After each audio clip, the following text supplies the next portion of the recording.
Hello viewers, আমরা চলে এসেছি নাটোর রাজবাড়ি। আর এইখানে শুভজিৎ এবং স্নিগ্ধা দোলনায় দোল খাচ্ছে। এইখানে অনেক সুন্দর মনোরম পরিবেশ। এইখানে শ্যাম সুন্দর মন্দির, কালী মন্দির, তারপরে হচ্ছে শিব মন্দির, এমনকি অনেকগুলি জলাশয় রয়েছে। হ্যাঁ, এখানে আছে জলডুগি জলাশয়, আরও অনেক জলাশয় রয়েছে।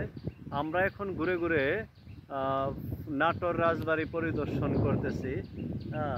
অফুরন্ত জায়গা, মনোরম পরিবেশ আর ঠান্ডা বাতাস।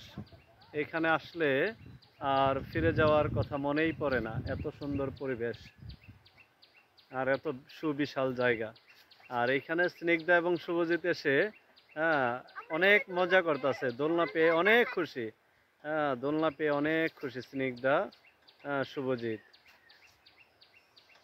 তো আমরা এখন রাজবাড়ির বিভিন্ন জায়গা ঘুরে আমরা পরিদর্শন করতেছি। আমার কাছে খুব ভালো লাগতেছে। আপনারা অবশ্যই আসবেন, রাজবাড়ি পরিদর্শন করবেন। এই রাজবাড়ি পরিদর্শন করলে অনেক অজানা তথ্য জানা যাবে। তৎকালীন রাজা এখানে কি কি করেছিল, কি কি মন্দির আছে, কি কি জলাশয় আছে, প্রত্যেকটা ফটকের বিবরণ এখানে পাওয়া যায়।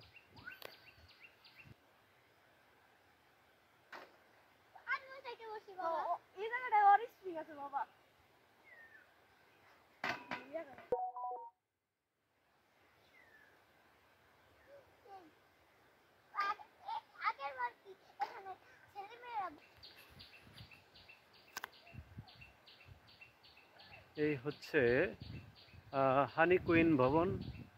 হানি কুইন ভবনটা অনেক সুন্দর। এই ভবনটার নাম হচ্ছে হানি কুইন ভবন। এরপর আছে ছোট তরফের পুকুর।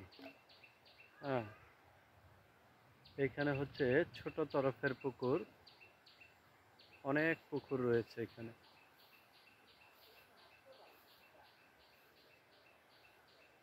আসলে ভাবতে গেলে অবাক লাগে যে ওই সময় এত অত্যাধুনিক যন্ত্রপাতি না থাকার কারণেও এত গভীর জলাশয় কিভাবে খনন করা হলো।